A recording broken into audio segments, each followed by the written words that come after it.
Hello, we're here. Yes. Hello, guys. How you doing? Alrighty.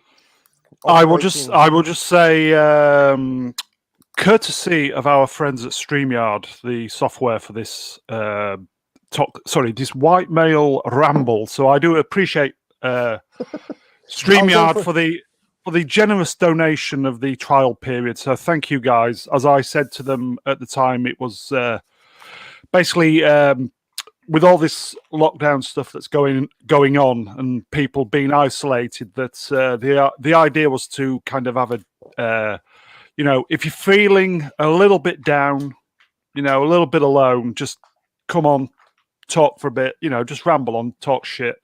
It's good therapy. So again, guys at StreamYard, thank you very much. Thank you, StreamYard. Thank you. Right, we are here. I don't know what day it is, what week it is. I just know that it's lockdown. It's Wednesday here and Tuesday there. I've got a pick and shovel. Yeah, you live in the future. He does. We're big in the future. I'll warn you, it's not looking too good. The future's looking dodgy. Well, to be fair, in the present, me and Problem Being are in the UK, so that's the present. Yeah, and exactly. To be fair, I don't know about you, Lee. I don't think the present is particularly good at the moment. Do you? Presently, just say no. Just say no, like the Grange Hill kids. Just say no. No, Zamo. The problem is, Zamo said yes, though. That's also were whacking cocaine up their noses in the White House, invited by Nancy. I will just say, as I've said several times on my channel, aimed at the kids as well, winners don't do drugs, ladies and gentlemen. Winners don't do drugs. So we do not do. Exactly. They do. Ben Johnson does, but there you go. Yeah, okay, winners do drugs. So going back to the present is the UK. We're in lockdown. Was it lockdown 4? Lost count, frankly. Fuck knows where it's. Fuck knows. I don't know where this is going. Is that the official terminology? Level 4? I think that's I think that's the Twitter buzz at the moment. Lockdown 4. I had a brief look today, so yeah. So is it open-ended rolling lockdown, or is there a fixed ending? Well, I believe it seems to be 4 weeks, January maybe. I think it's going to be like this till Easter. I just think it's on every level. It's just fucked. Sounds it. Are there going to be compulsory vaccinations? That is a good question. I very much don't know, to be honest. I don't know, to be honest. Obviously, it's everybody's right to refuse it, but yeah, I don't know. I think we're all in one of them situations where, if you say no, you might be frowned upon. Well, it's kind of that's what they rely on, isn't it? Social compliance and shaming people. We'll just cancel everybody who says no. Yeah. Personally, I think if you want to take it, fine. But I think people should be made aware that really it should take about 10 years minimum to develop a safe vaccine. I was just about to say something along those lines. It seems to be a perfect storm of desperation. It's too political at this point. So I'm not an anti-vaxxer. I am just a cautious person when it comes to these things. Yeah, I mean, considering I survived the 90s, I really shouldn't have nothing to really say. But I can't remember the 90s. All I know is as I said to you, we just had a good time. Actually, I remember the beginning of the 90s. That was the most popular. Good for you. If your mate said, around the Coronas, that was a good thing. You stuck a lemon in the top of it. But our times have changed. In that one clever, repartee of a sentence, the live stream's been cancelled. Cheers, pal.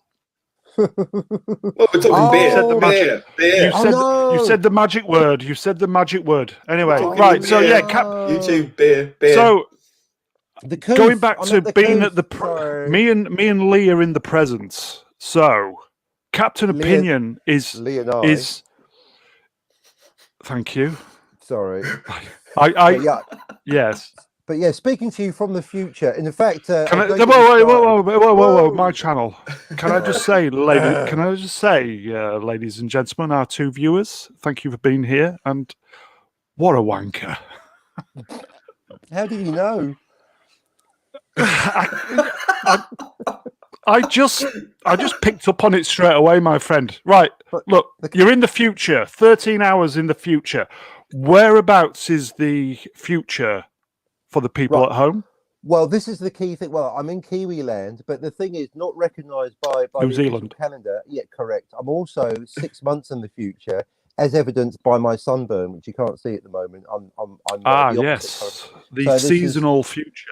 Yeah, I mean, there's a time difference. Why isn't it? This is I've written a whole unpublished book on it, but basically, we're 6 months in the future. It's like Christmas in the summer. It's a mind scrambler. It's a winter festival. There's no birth certificate for JC. Straight into the controversy, but the Pope agrees. So basically, there is no birth certificate for Jesus, or as some wag pointed out, nor a driving license. That's my point. We don't know when he was born. Look, I'm not denying his existence or divinity.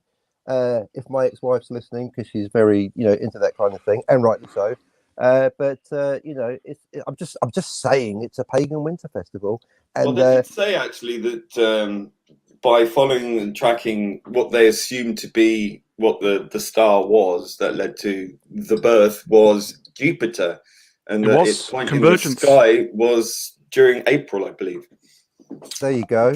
I mean, And we've just had the Jupiter Saturn convergence. The first in about 800 years. Something like that. It was quite 795, underwhelming I to watch. thought. But yeah, what does that mean for us? Is that bad? Well, I would imagine if you're into your stars and your star signs, it's quite big. But I just think with everything that's going on, I just don't think nobody cares. Yeah, exactly. Well, looping it back to your question, in the future, no one cares either. So no one's going to care. I mean, right?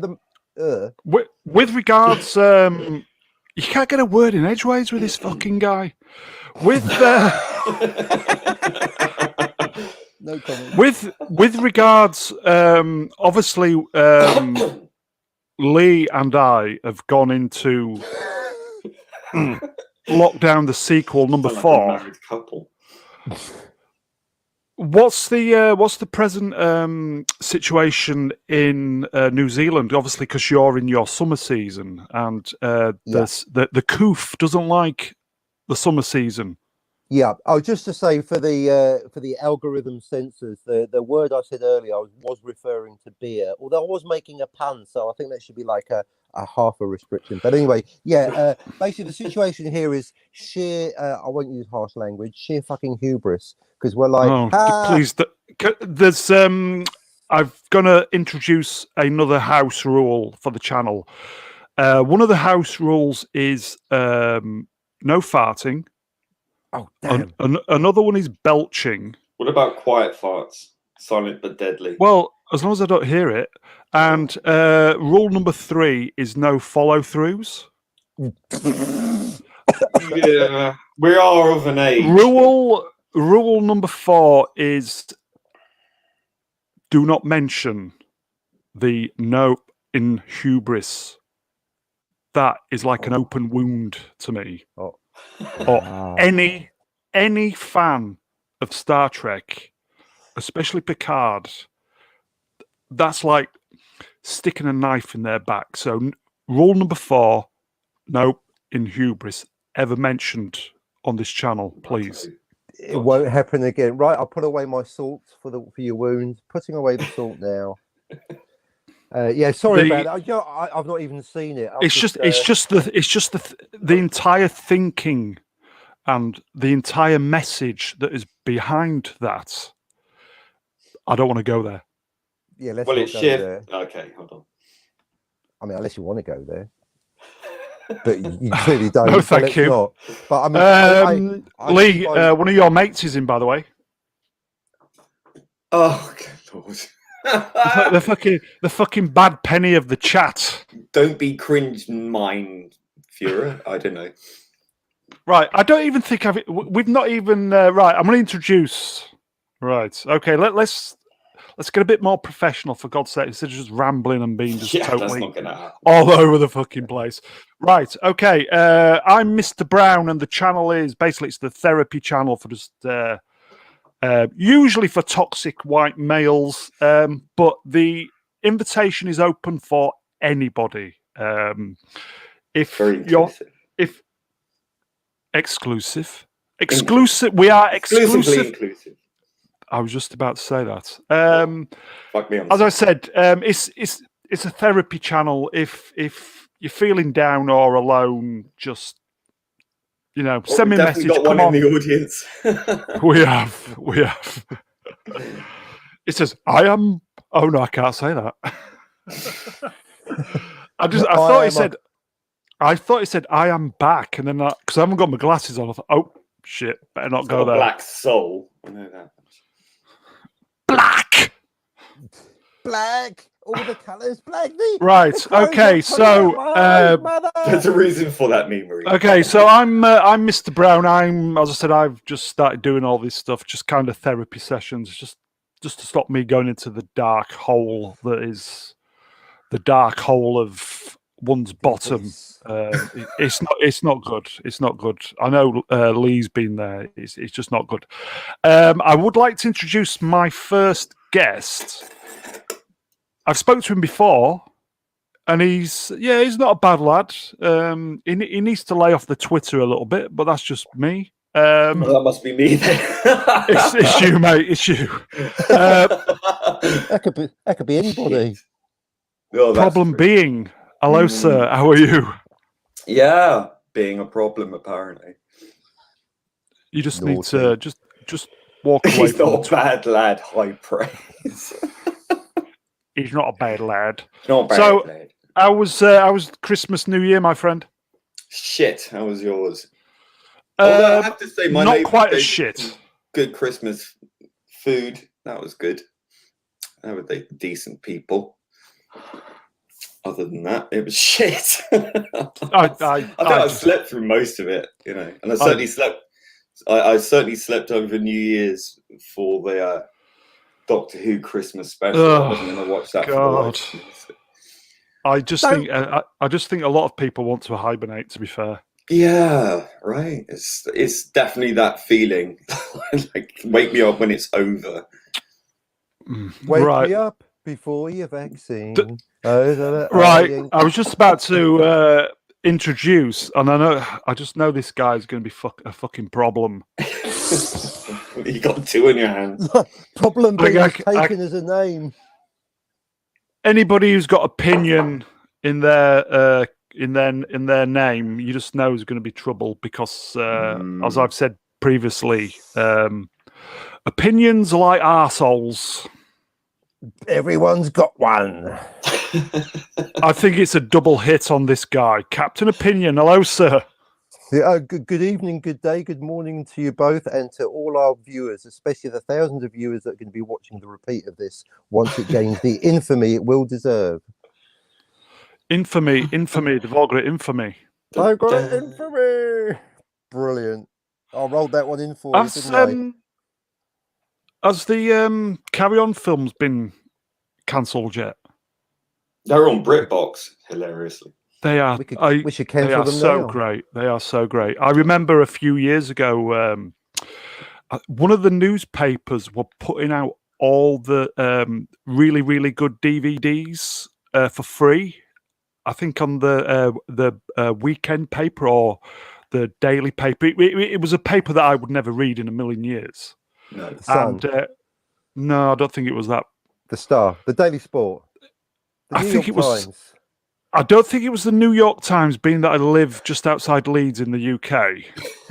Although it might have been the international edition. I don't know. But I was quite well in with the because on the way to work in the morning you have to pop in to get the milk or whatever, and I was quite over time you develop a rapport with the people behind the counter because it's usually the same people, isn't it? Yes. So Good morning, good morning, human. Good morning, Vulcan, Mr. Brown. How are you? I'm operating within I the think established I think parameters, I was thank you. well. You know what, mate? I think I was even on first name terms with this beautiful, warm female shop Problematic. assistant. Sorry, shop person. Shop Ah, person. I just said to her, sounds like shot person. I'm Not speaking. good, is it? Sorry. I just said to her, yeah, long story short, could you save all the DVDs? So I got all the DVDs, all the really, really great Carry On films for nada. So I was quite pleased about that. The Carry On films are just so good. Carrying up the They Khyber. are. Brilliant. Yes. Okay, well that's a brief review, isn't it? Carry On camping. Oh, Fantastic. Classic. what else? There's obviously I think the Doctor ones are the best. Oh yeah, they're great. Kyber's okay. That's the one with Julian Clary, isn't it?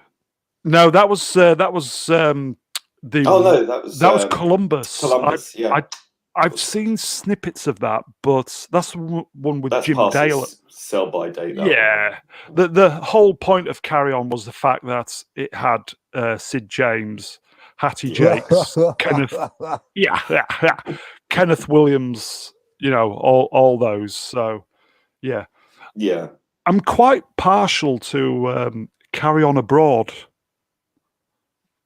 Oh, don't know that one. That You sounds You know a bit what? Euro. You know the one where they go on holiday to Spain and the hotel's not finished. That's real life. It is. Malia. Carry On Malaga. Abroad, way ahead of the curve, 40 years ahead of current day happenings. Exactly. I want to go on a club 4860. That's my age range now. Or 3850. I don't know. May I segue away back to because you Spock, Yeah, go for it. You said first name terms. I'm looking at your icon, and I think there's a central Star Trek question that's never been answered. And so you're either going to go, no, that's basic, Captain. You completely missed a meeting. But basically, like Kirk is called Captain or Captain Kirk or sometimes Jim. But with Spock, it's either Spock or Mr. Spock. So is his name Spock?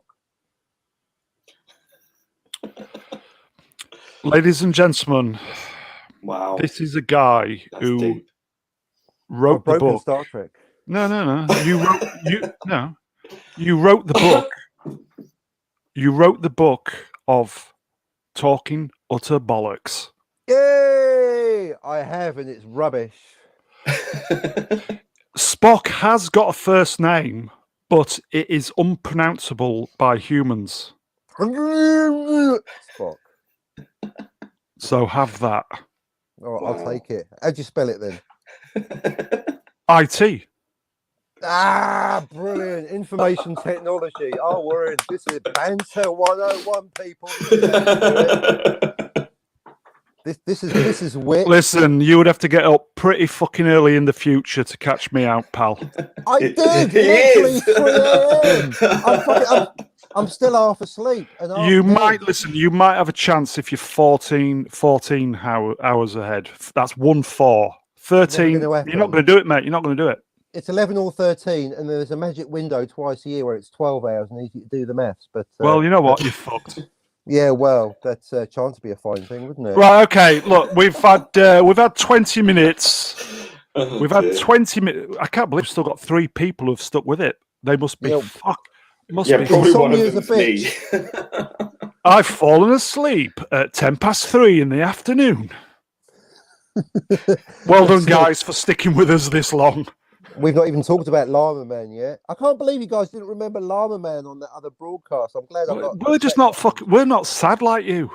Come on, no, you got to be sad like me. Llama Man, He can do everything a llama can. Captain, could you do me a little favour? Just speak a little bit more in front of your mic, please, instead of bobbing around. Okay. Just kind. Is Thank he you. overexcited? I am. Well, he's excited to be in the presence exerting of himself. Mr. Brown. That's what it is. It is both of you. You're both living legends in your own lunchtime.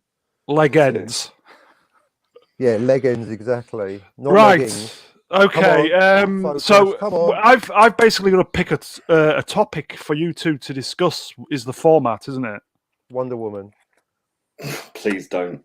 Okay, I won't. Well, I'm not no, gonna- yes, Insist. no. Let's go there. Captain Opinion's correct. What? Let's keep it. We've been light. We've been kind of humorous. Let's just Let's get kind of serious.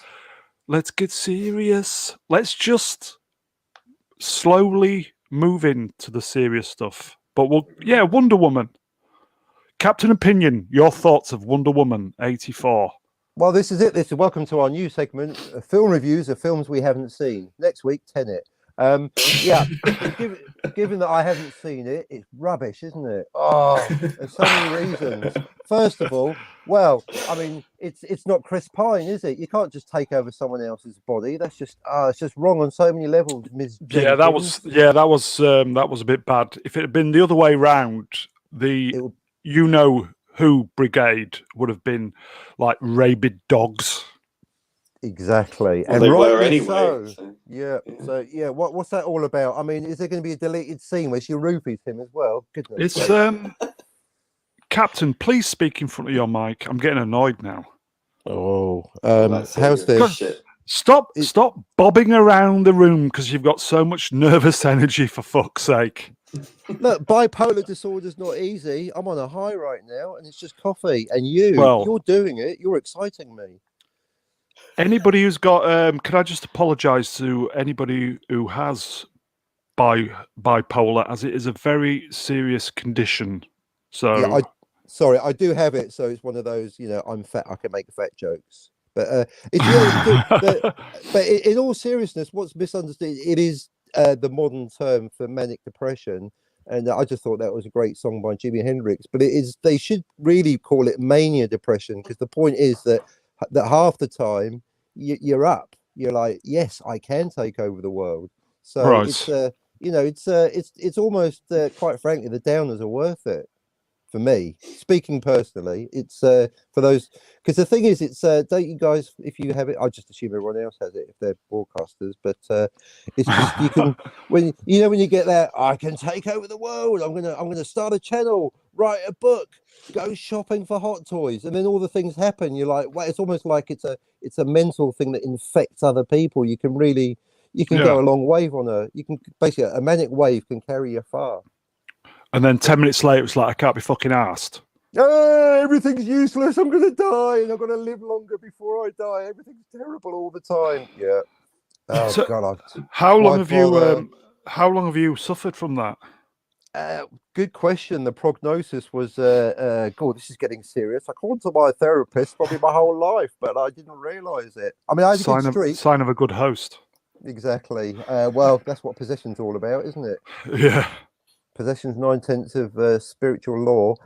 Yeah, so who knows? I mean, again, I've got a long list of mental divergences, but it's just Speak like, up. You can put, like, I've got the microphone. I'm holding it. That sounds fantastic. All right, hold that. Stop bobbing. Oh yeah, I'm explaining the bobbing. You see, what you need to do is trigger my depression, and I'll stop bobbing and slump, and it will be, the broadcast quality will go down, but the audio quality will go up. So you obviously can laugh at your condition. Have you laugh? Yeah, all right. Chuckle, laugh. You obviously can laugh. Yes. Has that taken time to develop that kind of, okay, I can kind of accept it and laugh at myself? Well, put it this way: if I'm having a downer and I post a video, I'll just leave it up there and go, well, there you go. You know, I like to think I'm putting up an entertaining catalogue of interesting videos about pop culture, but equally, you could just say, well, it's just a psychological breakdown of my breakdowns. It's just, oh look, here's a happy video. Oh, he's a bit tetchy in that video, so you can yeah.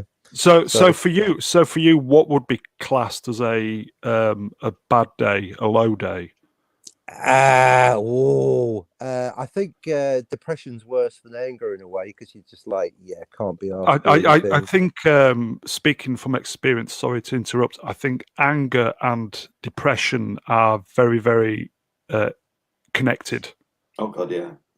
Yeah, it's I could almost draw a diagram for it, but yeah, at least anger, you've got an energy and you can try and channel it in a positive way, or do a rant video.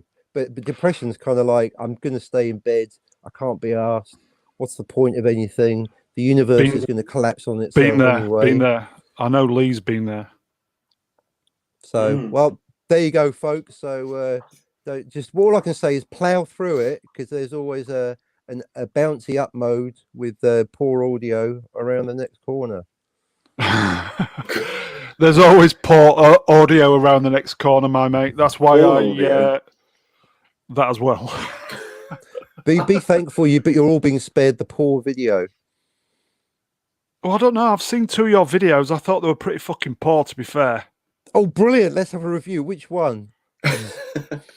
I don't know. I just nodded off halfway through each of them.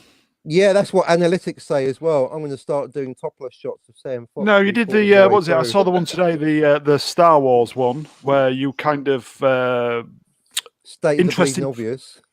Interesting fact: Star Wars in 1977 was called Star Wars, and that's it. Yeah, I got trolled. It was only 1980. Was it 1981 or 1980 where it was? No, it was. I think it was. If not the same year, the next year, because it was such a success, they rebranded it A New Hope for the second showing. Oh, you got 2 different. Let's see, that kept it. This general factors entered the chat. I'm gonna have to go with Mr. Brown here, and in fact, I'm still researching that distinction. I believe that it was 1980 that Empire came out, and 1981 that there was the double bill. I'm pretty sure it was before. I'm pretty sure it was before that. I think it was the second screening. So we've got the interwebs. So yes, yeah, we can always. Yeah, exactly. Do you think it was rebranded? Obviously, because it was rebranded because of the sequel name of the Empire Strikes Back, and it was trying to connect it. You know, so people got the connection. So it would seem logical that it was probably something to do either when the Empire Strikes Back was first announced, or when, as Lee said, they basically came out as a double bill, didn't they? They did. But the key question, because as far as I know, it is a known unknown. No one has ever, or George Lucas has never publicly stated, to my knowledge, why the change. And I have a theory about it, but it's a theory, which isn't even an opinion, is it? It's a theory about an opinion. Well, it's a theory, yes. It's a film theory. Indeed. But I reckon it's for legal reasons, because then he went through that messy divorce, and by changing it, it's legally a different film. Interesting. But because the thing is that when it was re-released as A New Hope, they changed the title crawl, but that was the only change. But that by degrees technically makes it a different film. And then of course, fast forward to 1997, and you got the first of the many specialized editions. There's now 7 or 8 different versions of Star Wars, the latest being the McClunky edition. So technically speaking, it's 7 or 8 different films in a way. The guy tweaks his films far too much. Yeah, it's like you've got to be able to, like any artist really has to learn when to step away from their work, because otherwise you'll drive yourself crazy, like trying to keep going back and rejigging it. You'll never be happy. Yeah. And then eventually you'll just mess it up so badly. I mean, like, especially if it's destructive. Exactly. Well, a work of art is never finished; it's only abandoned, and George Lucas can't abandon his one. And I think to that point, this is a serious moment, folks. I think the serious point is he can make as many versions as he likes, but the crime, the literal crime that he needs to be thrown in jail, that means JAOL, Is for, that you need to is speak up? damn the bouncing. George Lucas has withdrawn the 1977 original. The one Oh, that the made original him cut. Richard Yes, famous. yeah. And the naughty, Technically, the naughty. VHS cut. Yeah. Yeah, and that's you. How can you withdraw? I mean, you can't really withdraw any film once you've released it, let alone a cultural milestone. I mean, this is a true statement. You cannot get Star Wars on Blu-ray today. It's original. quite true. Have you seen the videos where some of the fans have tried to effectively? Well, there's a 4K remaster from the original, one of the original cinematic reels, isn't there? Yeah. The despecialized. No, that's a that's the one. Yeah, no, that's a separate one. There's another one that was remastered from one of the original canisters. Cans. So like it's called the 4K whatever it is. Why do you think he decided to do all that messing around? I couldn't. To be fair, there's with the he wants to control reality. The bit in the special edition with Han Solo and Jabba the Hutt. Where you're a wonderful human being. Never like that. I can see why he did that, because obviously they didn't have the. You didn't need it. The whole scene before explained everything you needed to know, and then that scene. I mean, the bit where he walks over the tail just looks bloody stupid. So I'd just better to have it removed. And then when he turns up in Return of the Jedi, it's so much better, because you hear about him, but you don't know what he is, And in the original scene, wasn't it? Like the one that they cut was, Jabba was a bloke, just sort of an actor. To be fair, it should have just been left alone. Yeah. So I mean, like my first experience with Star Wars, I think, was Easter. It was a premiere on ITV, I think it was. So it would have been the TV edit, but Yeah. But as far as I can remember, it was just called Star Wars. Do you think he did all the special editions effectively to produce funding for the prequels? Yes. Well, look, I mean, it's a cash cow. I got that feeling. It's a guarantee cash cow. I mean, we remember when they did the specialized versions, and they came out in the cinema, didn't they? They did the whole 3 movies. I went to see the Star Wars. Yes. Yeah, and then they had the prequels, and it was like there was this sort of. I remember going to Leicester Square, and they had all the prequel movies and the original trilogy, and you go and see them all, and it was like so many people went and did the whole marathon thing like we did. Yeah, and they must have made so much money out of that, like a lot. that more filmmaking savvy from George Lucas, because apart from the remixing, production cost would have been a tiny fraction.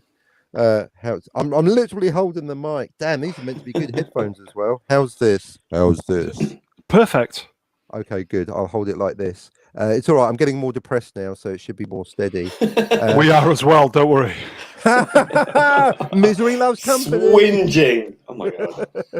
But yeah, I mean, for a let's say, I mean, I don't know the numbers, but let's say for 4.5% of the cost of actually making a new Star Wars film, he got another cinema hit. I mean, I believe that at the time, the film studios didn't believe that it would make so much, be so successful, and yet there it was. So made People lots love of money. Star Wars.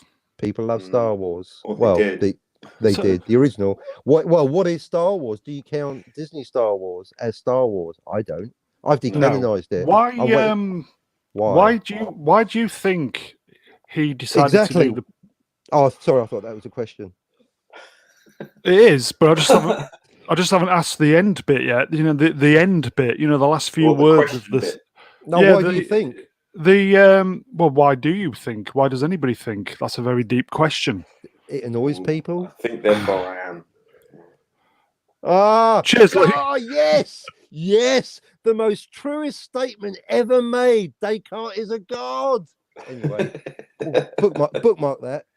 Cogito Yeah. ergo sum. Brilliant. I think, Sebastian. Are you therefore I am. Captain? Captain, are you married? I'm divorced. Why? Are you flirting with me?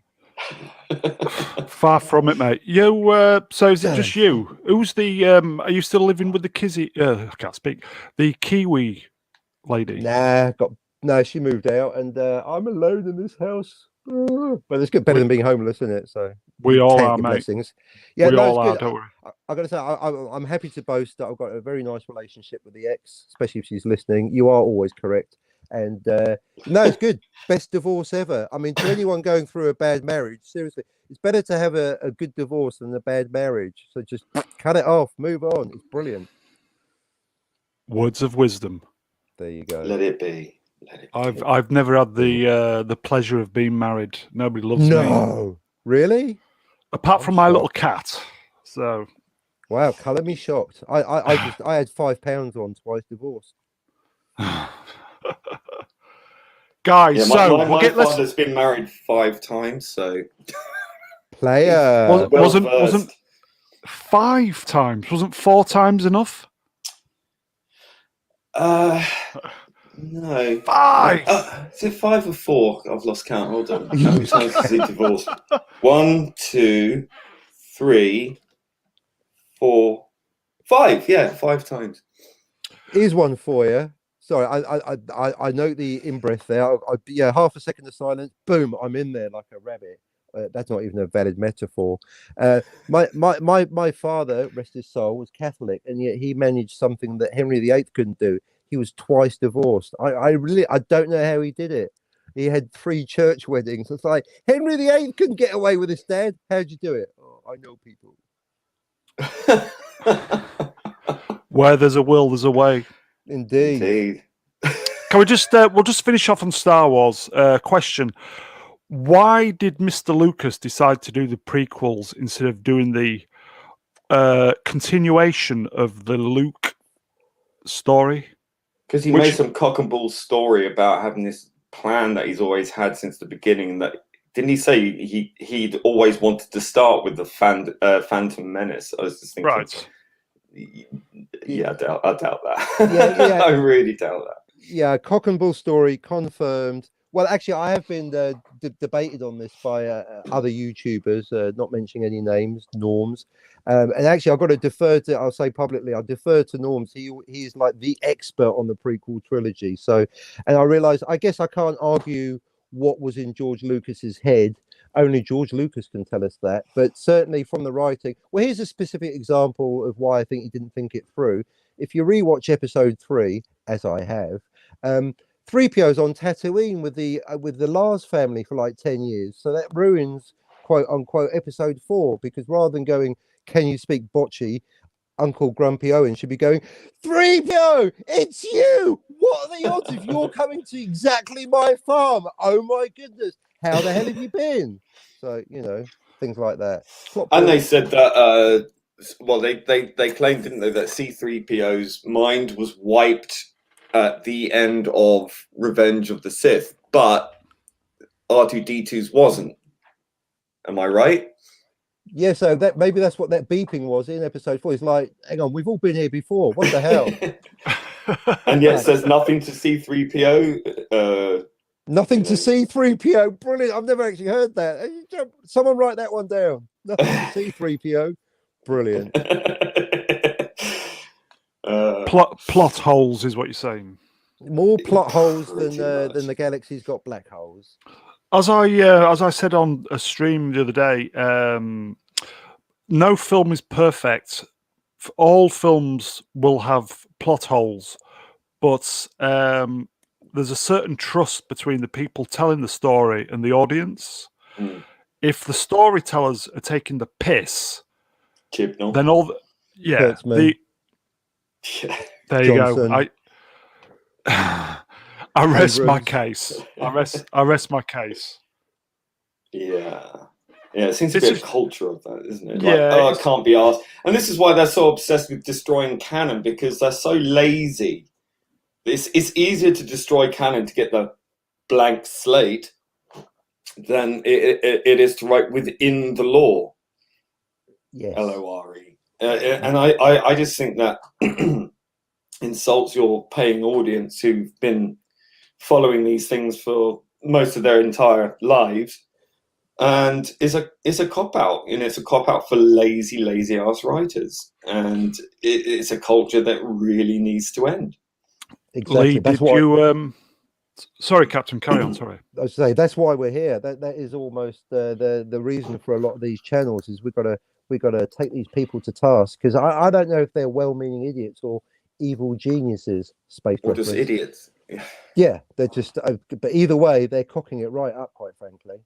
Well, yeah. I On was having purpose, one of my friends, Commander Culture, who's well versed on all this. He basically said they know what they're doing. Mm. I Well, mean, I think what it is that they want to destroy everything that's gone before, because if they continued with it, it would show them up. So they willfully destroy it and rebuild it in their own image, teach us all a lesson, control the narrative, change everything, kill the hero, and create a new culture, one that is as banal and as unsatisfactory as they are in their lives. So they force it upon us in order to cover up their own failings. But really, all they're doing is highlighting their own failings, and they underestimate us. Nicely put, sir. So, within recent years, which do you think is the biggest crime we've Doctor seen? Who. Right. Undoubtedly, Doctor Who. Well, I think Star Wars is recoverable. I think Star Trek is recoverable. I don't think Doctor Who is, because you've got one main character. You destroy that character, you've destroyed the whole thing. Whereas Star Trek, you can start with a new ship, a new crew, and have new adventures. Star Trek, you can go anywhere in thousands and thousands of years of its history or future, one way or the other, and focus on, again, a multiple variation of different characters and all the rest of it. Doctor Who, you can't, you're stuck with one hero, and they've dismantled that character. They've dismantled that history to that character. They've fundamentally wrecked that character. And unless it's readdressed in some meaningful way and not just sort of swept over like the half human thing, it will never recover. And I think because once you destroy the fan base, which is what I don't know why they want to destroy the fan base and replace it with something, a new fan base that really doesn't seem to transpire, other than a few stans who go along with the narrative. But you fundamentally created apathy, and apathy is the hardest thing in the world to shift once it's set in. It's like damp rot. It will just stay there and it won't go away, and it will just decay and decay and decay because you've removed the foundations. And once you've done that, there is no going back. You have nothing to fall back on. And unfortunately, like we hear now that Jodie Whittaker's leaving the role, thank God. But Chibnall's staying. He's the one who wrote this thing. He's the one who wrecked it. I mean, we could have glossed over, if they continued in the same vein as Series 11, we could have survived this. But no, he had to triple down. And even in that last special, which I didn't watch, but I've heard plenty about it, that they were saying, oh, change is scary, basically telling the fans to fuck off and deal with it. And they forget that we don't forget. And we won't forget, and they're gonna have a long fucking journey to dig themselves out of this. I can't understand the logic. It's like me opening a shop that I want to sell stuff, sell goods, and only saying to certain groups you are allowed to come in, the rest of you can fuck off. Yeah. Surely you want to sell your product to everybody. I just don't Yeah. get the thinking behind it. Well, because they are sanctimonious arseholes, and they actually think that they are not only better than us, but that they are put on this earth to educate us. Lecture. Sort of force you to accept a new regime on the pain of humiliation. And I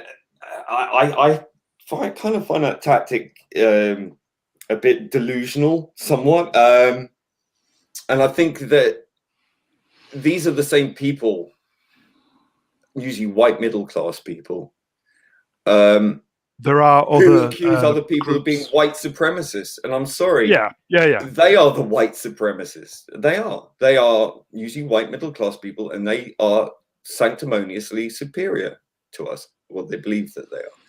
I think that that's a projection that it's worse. As I've said to you before, Lee, as somebody who's just coming in at the ground level with this, and who's just kind of recently seen all this, it's just so fucking petty. We're just there, as we said the other few days ago. We're all there, just fucking scrabbling about in the mud. It's just utter bollocks. It's a justification for navel gazing. Yeah. And it's kind of like almost state sanctioned at this point, until the BBC are forced to act differently. But it seems to me that they are incapable of realizing that they are wrong in what they're doing, because they absolutely fundamentally believe that they are in the right, that they are just so morally superior. Editorially, according to the BBC, editorially, they have never been in a better place. Yeah, well, the ratings say otherwise. What a load of old bollocks. It's horseshit. And we will keep pointing it's horseshit. We'll continue facing the barrage of the Twitter crazies, and we won't stop until our voices are heard. End of. Indeed. Amen, hello, sir. Captain. God, I was practicing listening. It's good, isn't it? I didn't go anywhere. I was taking that on board. That was good. To be fair, Lee's. To be fair, Lee, pretty fucking good. To be fair, mate. I do have a horse. It's a very high horse. That's good. Very, very nicely articulated. You're good with your vocabularistics and such. So, Captain, with regards, geek stuff and fandom stuff and things like that. Yes. What Lee's into Doctor Who. Yeah. I like Doctor Who, or I did. I'm very much Star Trek. I do like Star Wars, but I just like all kind of stuff like that. What floats your boat? What are you particularly into? Chocolate. Oh, sorry. Entertainment-wise. Yes. Yeah. Well, basically, top of the pyramid, Blade Runner. That's the straight answer. But yeah, I mean, growing up, because chronologically, I grew up on Tom Baker, Doctor Who, and Star Trek. So that was my TV education, in the late 70s and early 80s. And Blake 7 as well. And Blake 7, yes, or as I like to call it, Avon's 5. But classic blunder there, focusing on the wrong central character. Who wants that permed idiot running things? But anyway, we'll get back to that. But then, I mean, for me, quite frankly, it was Empire Strikes Back that really got me into Star Wars. And I think even great when I was film. the Empire is, I know it's a masterpiece. It is a masterpiece. It is closest to the perfect film. I think basically, what a time it was to be alive back in the early 80s, and to be young was very heaven. We had Star Wars, Empire, Blade Runner, Raiders. We were like, every year there's going to be something amazing, and then 4 years later, it's kind of that was the high watermark. I think was 1982. But yeah, so for me, Blade Runner is the favorite. Then Star Wars, then Star Trek, then Who, in terms of my passion and knowledge, but you know, it's all good. And Blake Seven, and now The Expanse, which is almost a modern Blake Seven. I've just absolutely. I've just started watching that. I'm halfway through season 1. It's Ah, exquisite. It's the best written show that we've had in years, and it's head and shoulders above pretty much anything else. In science fiction terms, Right. and in general, I really love Cobra Kai, but it has many flaws with its sort of writing, I think. But the characters are really great. But The Expanse, for me, wow. I mean, if you want to do diversity, that's the show. Go and watch that show, BBC, and learn how to do it because yes. they really, really knocked it out of the ballpark. And that show, it's beyond anything the BBC could even contrive of. You know, it's out of their depth, quite honestly. Exactly. BBC, Bigly Bollocks Contrivances. But yeah, Yes. The Expanse is. Big I mean, Big Boys Bigly Club. Bollocks. Yeah, that one too. So, and Racist I Big know. Boys Club. Indeed. Yeah, I mean, I'd almost be afraid to raise people's expectations, but anyone that hasn't seen The Expanse, give it a go, because it is. And as you mentioned, Mr. Being, it proves that you can have diversity without like making an issue of it, without contriving it. It's a natural part of the story. Exactly. It's set in a future where they're clearly beyond these things. And, you know, the factionalism is within different parts of the solar system. So, you know, race and things like that is thrown out the window in terms of tribalism. The new tribalism is, I think, sort of projecting our sort of human foibles into the future in a more realistic way, where we're talking about survival and struggle and power and all the rest of it. But the dynamic has shifted utterly, and it's so intelligently written. And it doesn't fall on its sword for any political agenda. You know, the politics in that show is a projection of future Earth politics and you know, solar system politics in that case, in a way that really kind of puts into sharp focus the foibles of our modern day era, and it just makes everything sort of pale, you know, in current day terms, into insignificance, whilst they're talking about such lofty things about exploring the universe through this portal. Really, really makes you think completely differently about our place in the universe, and it brings back those big questions that have been so completely abandoned by Hollywood generally, because they want to focus on navel gazing and, you know, genitals and skin color and all this nonsense. So they, you know, when you lack that large philosophical conundrum in your entertainment and make it entertaining, you are left with very little in terms of substance. And something like The Expanse comes along, and it does kind of take you back to those great films that pose those big philosophical questions and science fiction exciting settings, and challenges you and gives you all these really deep, meaningful questions that is posed to you, not bashing you over the head with what to believe, but it gives you this conundrum. Like, you've got this sort of, I won't go into too many spoiler territories, but you talk about like the nature of terrorism and freedom fighters and that kind of stuff, and then you start seeing the side of them, and you kind of begin to empathize with their situation, and you start questioning yourself and your sort of morality and your sort of ideas of belonging and political belief and all these other things and factionalisms and such, and, you know, the nature of identity, but on a much grander scale than the navel gazing we have today. And I think that is something we should see as inspirational. Yeah. And something that, you know, I would like to see more of. But these writers, the showrunner, fantastic. The actors, fantastic. Everything about it. on so many levels, eh? Basically, the expenses substance. Star Trek is substance abuse. At the moment, yes, it is. It really is. It's like modern. they've really taken the Kool-Aid on that show. I mean, I can't understand. I just cannot understand how people glorify it, how they can watch that and critically give it a pass. Let alone, you know, I don't understand.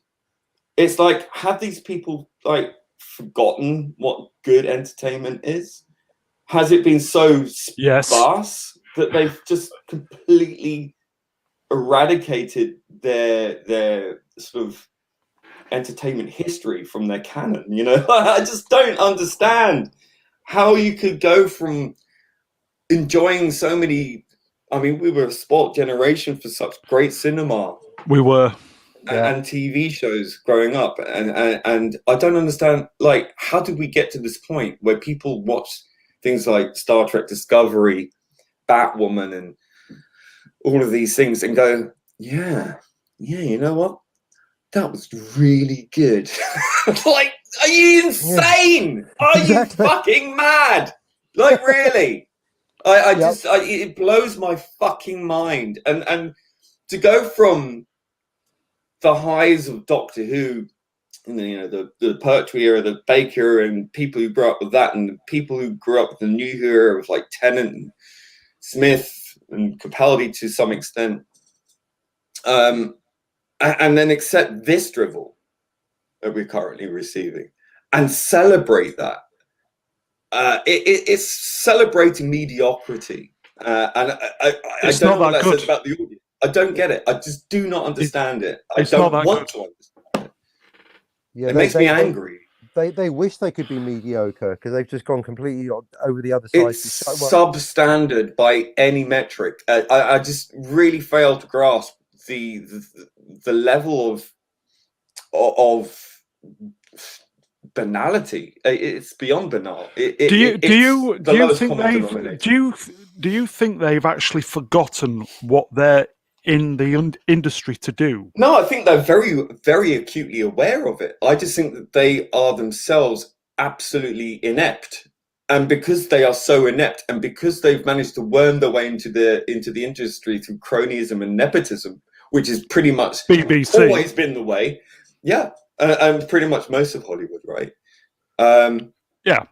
It's like if they were, they got there. They're gonna hold on to that, and they're going to hire people beneath them because they don't want to be shown up. And if you see that over a period of time, you're going to hire worse and worse people for the jobs. And now, especially that people are not being hired on talent, but on their skin color or their genitalia, rather than their ability to do the job, you're not increasing the talent pool. You're subduing it. And I think that's incredibly destructive. And listen, I'm all for the diversity, but what you need to do is to get true diversity. What you need to do is get those CVs come in, get someone in admin to cover up any identifiers, gender or race, Agreed. Or all the rest of it. And then you've got a blind CV or resume for our American friends. And then you just go by what they're capable of. So you don't know any of these identifying markers. Agreed. And then you hire them on what they're capable of doing. Exactly. What they say, and then there is no prejudice there. You get what you're given by dint of what they say and what they can do. End of. Mic drop. May I just say that was a wonderful 10-minute monologue. Well done, sir. Good Lord.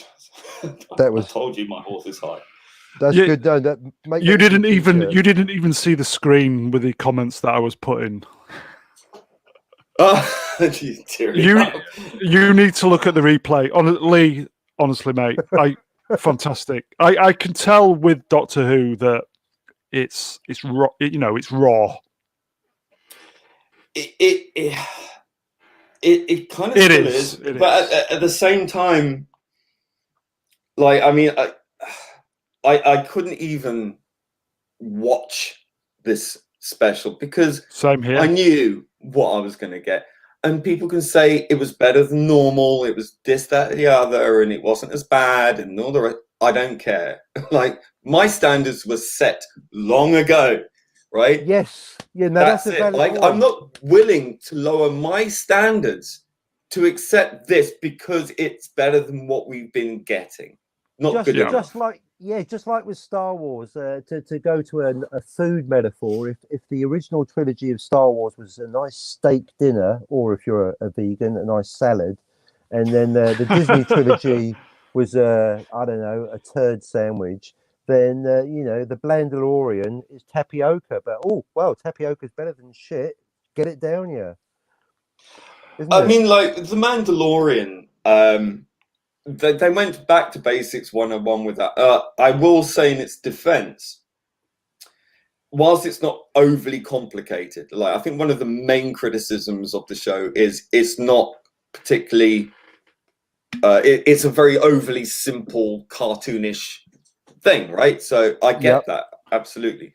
But it, you know, and again, having to say, well, it's not preaching at me about, you know, woke issues, that is now classed as a pass, you know. Like, oh well, at least it wasn't woke is the general. Well, I have heard that Dave Filoni is slowly trying to readdress everything. I believe, and I do feel that, and I emphasize feel, that he is trying to make an effort to Favreau decanonize the stuff. Well, let's hope Yeah, so. I mean, but my feeling about The Mandalorian is I've enjoyed it. Same here. Not because it's a complex story, it isn't, but because it's, I think they're playing it overly safe. I will say that, but yes. It hasn't offended my sensibilities. It has entertained me to a point. I've enjoyed it. Is it Star Wars? It's getting there. It's Disney. It's getting there. It has a feel about it. The Luke Skywalker thing, I think, was their kind of olive branch. I know that Kathleen Kennedy would certainly not have been happy about it. Yeah, which makes me happy. That's I'll the agree skinny, with that. isn't it? Yeah, she's got the right arm. Yeah, I mean, I'll see where it goes. I hope they don't shit the bed like normally happens. But listen, Star Wars was not particularly a complicated trilogy either. So, and it was a cartoon, you know, a big Shakespearean cartoon, nevertheless, but it wasn't overly complicated. It's not a massively complicated story. So to say that The Mandalorian isn't complicated, well, that's hardly reinventing the wheel anyway. If you did make it complicated, and there's nothing wrong. I think it's entry level stuff for. It's very A to B. It's very A to B stuff. It's very A to B. Noel from the TARDIS Zone became a Star Wars fan through The Mandalorian, so there is some good that comes out of that, and I think that has to be understood. You know, that whilst a lot of hardcore Star Wars fans might not get on board with this and are rightly cynical at the way that they've been treated by Disney, with all the accusations of sexism and phobic this and all the rest of it, and they still continue to do that to this day, you know, given what's happened recently. So they are right to be cautious, but I want to give it the benefit of the doubt. I'm kind of concerned with them over-egging these other serials that they're going to release. I think, especially with the new I'll one agree that they've with shown. Concentrate on, you know, focus on the quality, not the quantity. That's something that they're going to shit the bed on badly. Exactly. And I think that's a big shame. They should spend that money, focus that on The Mandalorian. The Boba Fett thing, I think it's a bit of a mistake. I think it's a great character that was kind of a bit of a peripheral character, really. I used to have the 12-inch Star Well, Wars to me, character. it feels like fan service on that. It is.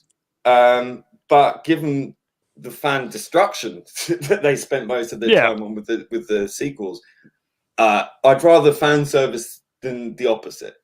But you're gonna have two shows with two guys with helmets on doing stuff and kicking ass. I mean, fair enough. I mean, it just seems a bit, you've got two very similar things. Unless it goes something completely different with Boba Fett, who knows? I don't know. But maybe the Mandalorian will be put on rest. I don't know, because we don't really seem to know what's happening with the next season with that. And with Grogu, Baby Yoda. I'm sorry, I like Baby Yoda. I'm a sucker for. Look, Yoda was cute as well, as a puppet in the it was great. Empire. I've got a specific issue with this character, baby Grogu, whatever the frick he's called, little green guy. That's right, I said it. All I see is green. But like, is he a toddler or is he 50? They don't make it clear. I mean, he's a 50-year-old toddler. So I've read that he was. It ages differently. Like some species take longer or quicker to. Like a newborn foal will be able to run about within an hour of its birth. But that's the thing. If he's a toddler, how come he's had Jedi training? And if he's 50 years old mentally, then why is he stealing eggs from Frog Lady? It didn't make no sense. He's a very naughty boy. Well, he's teething. We can see he's teething. So he's basically a 50-year-old man. It's an alien. It's an alien. Yeah, but it's an alien. He likes eggs. He likes eggs. He likes eggs. Look, he's a gruesome twosome type, so doesn't really fully understand what's right and wrong. But look, it's an alien. Can't really say. So, where do you think Star Wars is going to go then? As I said, Dave Filoni, apparently the rumor is he's going to try and decanonize all the KK stuff. Interesting you said Filoni, because it's normally Filoni and Favreau that get mentioned in one breath, but I'm actually separating them. I think Favreau's doing. I just don't trust a man that's not from Texas in a 10-gallon hat. He's just and how does he get that? It's Favreau. Favreau's the guy. Yeah, Favreau's the man. I mean, how does Filoni get that cowboy hat into that X-wing cockpit every week? That's what I want to know. Where there's a will, there's a way, mate. Yeah, but I mean, call it the Mandela effect, but I'm trying to reprogram. The Mandalorian effect. Exactly. He wears a cowboy hat in the X-wing cockpit. He does. You go back and look.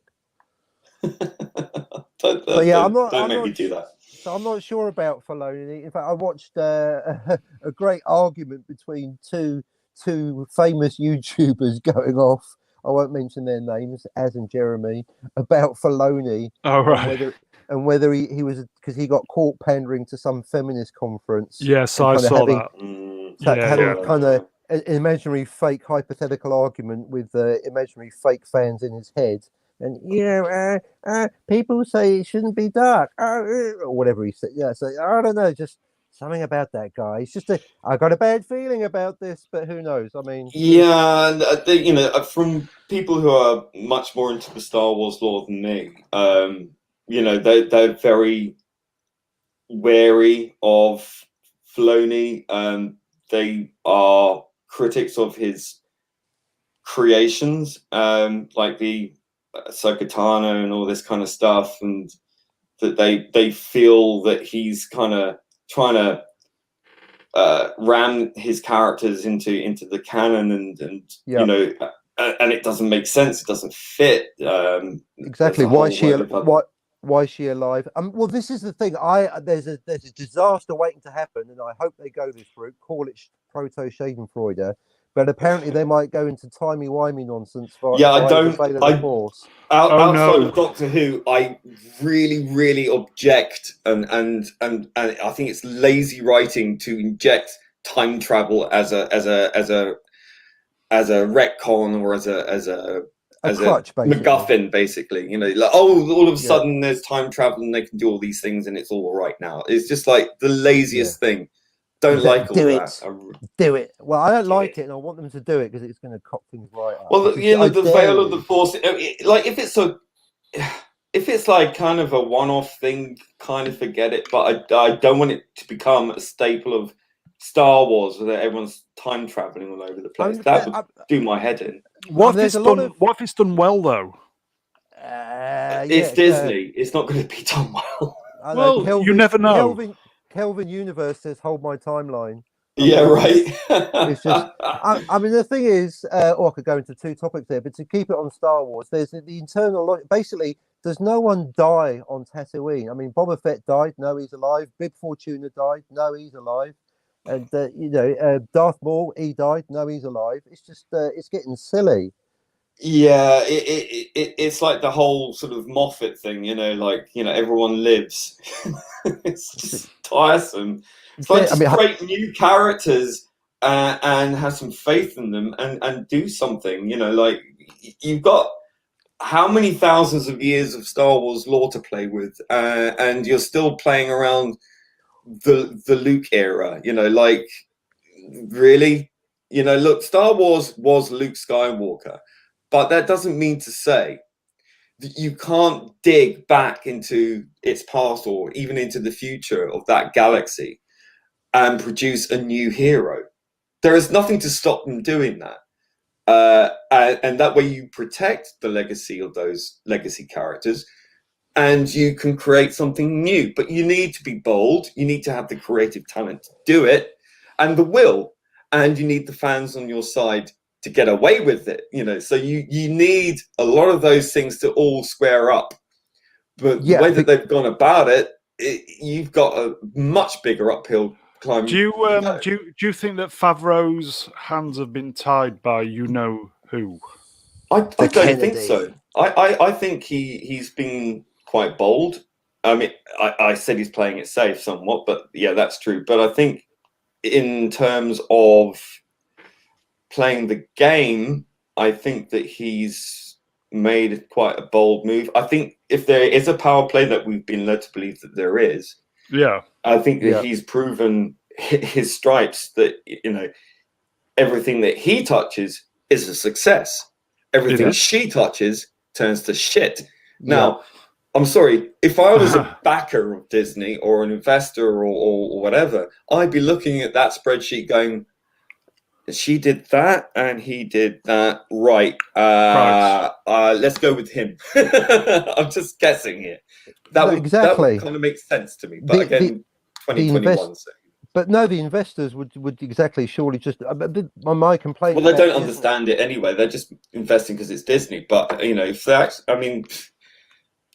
but I mean, even as I said, if you look at the numbers, I mean, they would be looking at the sequels and going, well, okay, that made $1 billion, but it should have made 2 or 3 billion, something like that, right? And it was diminishing returns. Solo lost money, and the merchandise wasn't selling, so they could have made so much more. Did you like Solo? I was in Solo as an extra. No, all right, don't go bragging about it. It was a fucking nightmare. What was? I'm not surprised. What were you? What was your? I can't say too much because Disney literally owns my soul. But I can say I was in the. I was at the gambling den. Oh right, okay. Yeah. I quite enjoyed Solo. I liked the first half. It was. But it shat the bed. It shat the bed. It was unoffensive, but if I was to watch it now, knowing what I know now, I think I probably might get a bit annoyed with it. The casting was awful. You can't hire your dentist's son on a whim. I mean, they did, but they shouldn't. All right. I mean, there's a fan film of a Han Solo on YouTube, and the guy in that is much more like Han Solo. Anthony Ingruber.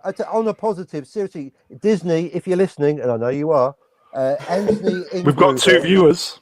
Wow. Kathleen Kennedy and Alex Kurtzman. Chimballs is busy ruining something else, probably breakfast, or dinner.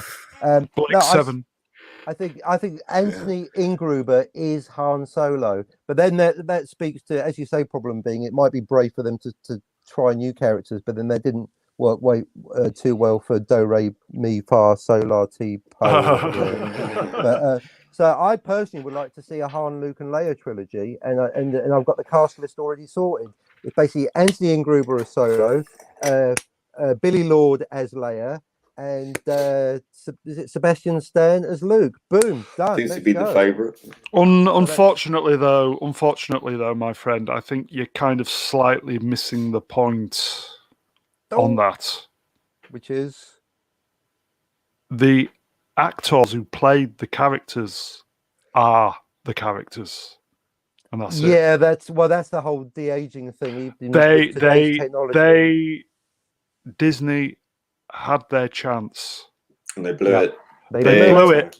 They will never ever have the opportunity to do that again. No. God bless Carrie Fisher. That's like Yeah, bed R.I.P. shitting Carrie levels Fisher. at like untold. It's just not going to. It's just guys, just ain't going to work.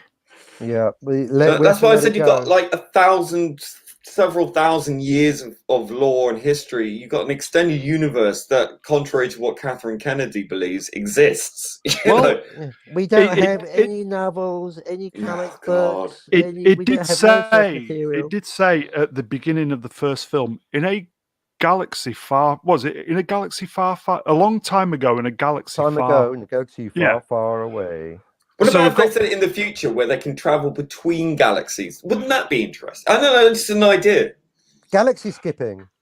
My point is, if we could quantify what the time period was that the first film was referencing between then and now, that's your universe, isn't it? I mean, look, it's science fantasy. You've got an unlimited universe to play with. Unlimited. All it takes is courage and talent, and that seems to be in short supply at the moment. No, it's true. Isn't it weird that if Tatooine's meant to be, a backwater, they keep going back there? It's like Yeah, the center right. of I mean, everything there are there, isn't other it? planets They in that do. galaxy, surely. They do.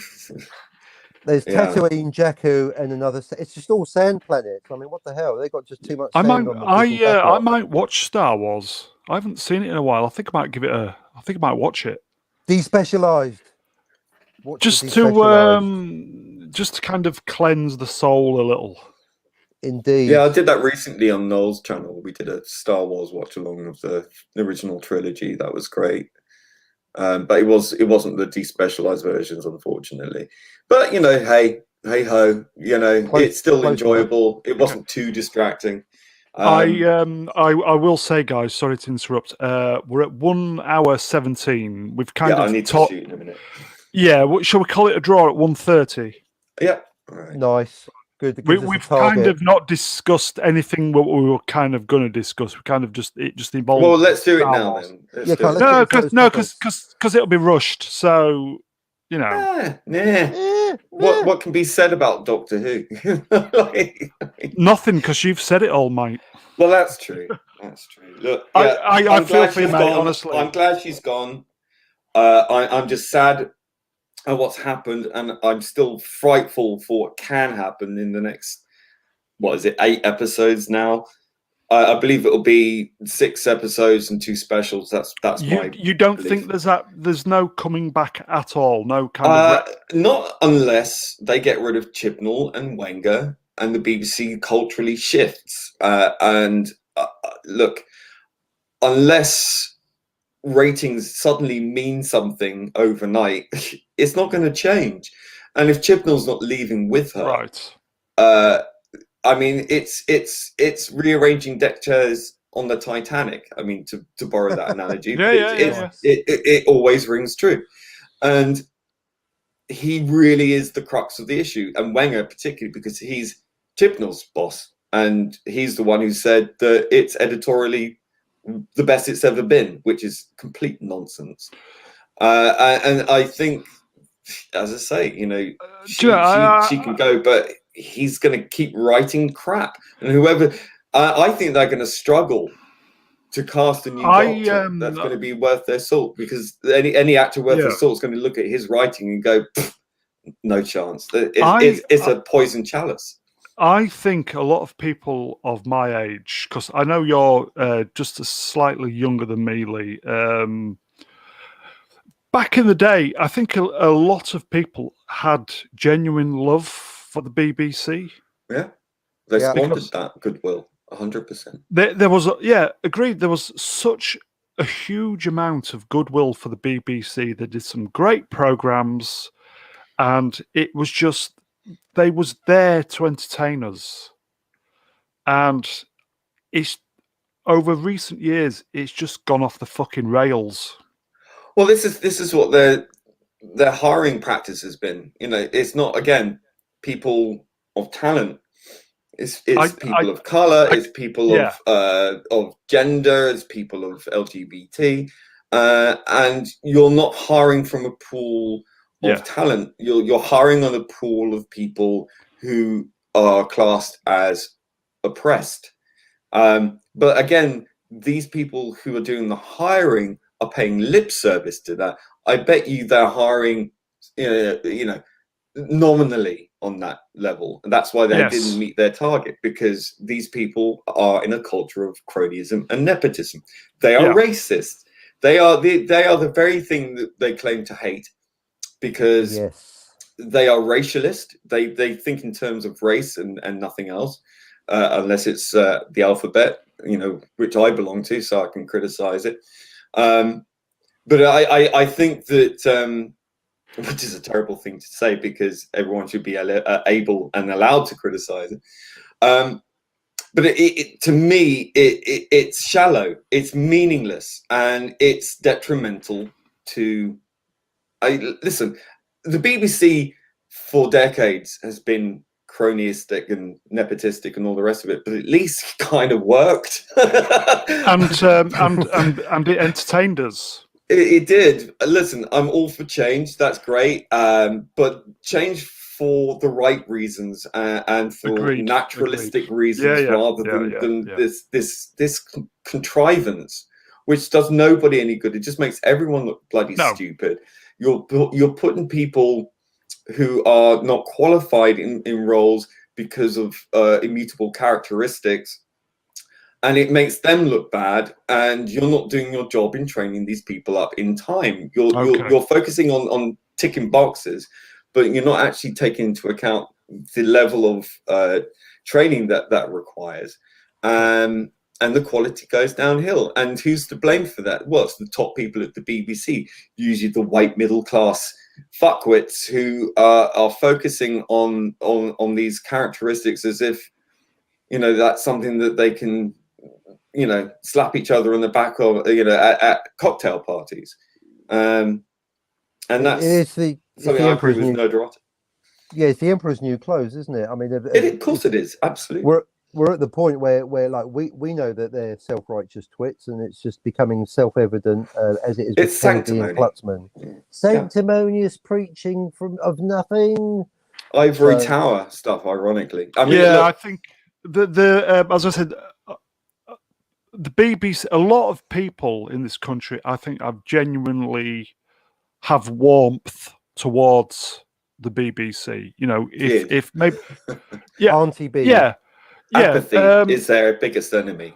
But it's what's happened in recent years that at least half this country has been told by the BBC that they're hateful bigots and they're evil. I mean, that doesn't go down very well. Generally. up until the point where the BBC started doing stuff like that, I genuinely people, they moaned about paying the license, but I think genuinely they paid it and didn't mind because of the quality and the range of products, the programs and it was for everybody. It was. And then something started going wrong. Something slept. I think it's reached a head now. I'd rather watch old EastEnders. They're in trouble. They're in trouble. Maybe they should combine Doctor Who with EastEnders. Oh no, it's a Dalek. Listen, I'm happier with my BritBox than I am with anything on iPlayer currently. I don't watch anything on iPlayer. I don't watch live TV. I don't watch the BBC Live. I don't watch BBC Catch Up. Anything. I have BritBox, which has not just BBC stuff but ITV Channel 4 as well. Yeah. I think Channel 4. It's definitely ITV and BBC anyway. And that for me is the best of the BBC. And it's got stuff on there I haven't seen in years. I've been watching Sapphire and Steel. Got all the Doctor Who on there. Great. Got the Blake 7 Well, on that's there. Program. Yeah, and I'm fighting tooth and nail to get Are You Being Served on there. They've only got the Christmas specials. And stuff that I grew up with. I love. I kept badgering them to get Space 1999 on there. Then they got it on. Yeah. And if there's one program that needs to be remade, ladies and gents, it's or remodeled, it's Space 1999. No, don't touch it. Especially the BBC. Don't go anywhere. No. If it's done well, and I've always Brian Cox needs to be involved as the basically the guy with all the kind of physics and the advisor, the technical advisor. I think. Yeah, but the problem is, like you said before, with Star Wars, that those actors are those characters, and I think. Yeah, well, yeah, I understand that, but I think Space, especially with Blake 7, like. You can't recast Paul Darrow. I'm sorry. It needed a season 3 badly for Space 1999, but if it was retooled to say Space 2099, and as I said, Professor Brian Cox was on board with the advisory stuff. No, he's an arsehole, and his physics is absolutely atrocious. Okay, well, no trust in the current state of physics. If somebody was on board who knew their shit. Brian Cox, is he that professor that looks like a drummer from an indie band? Yeah, he was in Things Can Only Get Better. Yeah, so that if he thinks that that's good musically, how can you trust his science? All right. That's me put in my place by problem being. Right, gents, we're going to finish off. Captain Opinion, obviously you and I have been spectators on this. Oh dear. Do you want to just kind of do you want to just a sentence or two? No, but we'll let Lee finish because he's done everything else, so he might as well finish. But is there anything you want to say, or where people can find you and blah blah blah? Nah. Yeah, I've got a channel full of nonsense. But all I can say at this stage, I'd like to see a Blade Runner 3. That's what I'd like to see specifically. That's a whole other topic, I guess. We didn't go too deep into Blade Runner. I think, but basically, Blade Runner 2049, just to dip into that, is it literally took me 4 views to appreciate it. It's a real grower. I mean, it's just always. I loved it. Yeah, very underrated, and agreed. I'd like to see a third one, basically. So I'd like to see a third Blade Runner. I guess you've just killed my hopes for a Han, Luke, and Leia trilogy. So I just don't think it'll work, mate. Yeah, so I'm over it with Star Wars. I don't want anything. It's done. And no, at the moment it is basically cleansing the palate. I mean, as you say with Star Wars, I did the same thing with Doctor Who. I popped on a Tom Baker DVD. Yeah. And just seeing Tom Baker and Lala Ward as Romana punting down the whatever that river is in Cambridge. It was just I almost wept at the simple beauty of it. It was just just member berries. But so I don't. Tom Baker is you can't lightning in a bottle doesn't strike twice. Exactly. A nice. Although it did actually with Pertwee then Baker, yeah. But never to be repeated or bettered. For Doctor Who, I know we've already got a disagreement, but we need a bit of heat on the chat. I do vote Richard Adewale as the Doctor. I think he'd be. Obviously, there would be. He's got the quirk. Lee. Good counter argument. Yeah. No, he hasn't got the range and he hasn't got the gravitas. And I think if we got into a serious moment, we would just be too busy giggling. He hasn't got. But the problem is, the problem is, my friend, he's got the box ticking capability, and I don't mean. I'm talking. I don't mean that in a disrespectful way. I think he's good. I think he's good. My personal favourite, I think Joel Dommett would be fucking amazing as a. Who the fudge is that? Google it, my friend. I would humbly disagree. I would say Luke Treadaway because you want someone who would draw in a mass appeal. He's not a well-known actor, but he's a good-looking guy. He's a good actor. He's in with the Jodie Whittaker crowd. He's in with the Matt Smith crowd. So, he's got a bit of pedigree there. And he's a good-looking guy.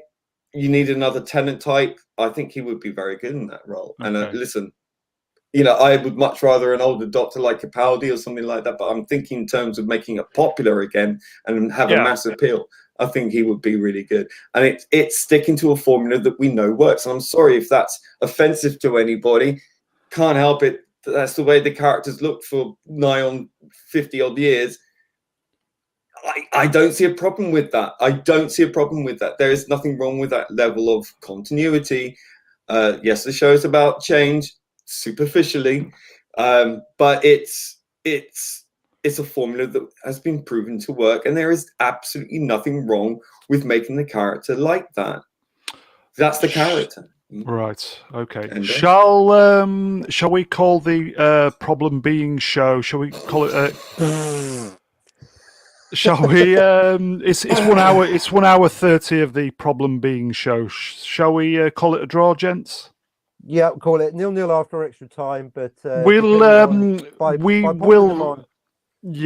will reconvene and Captain Opinion sort that mic out, please. Yes, sir. Sweat. Listen, gents, thank you very much. If anybody's stuck with this until the end, well done. That's all I can say. I always say well done. We will pop up again sometime soon. Like that bad penny.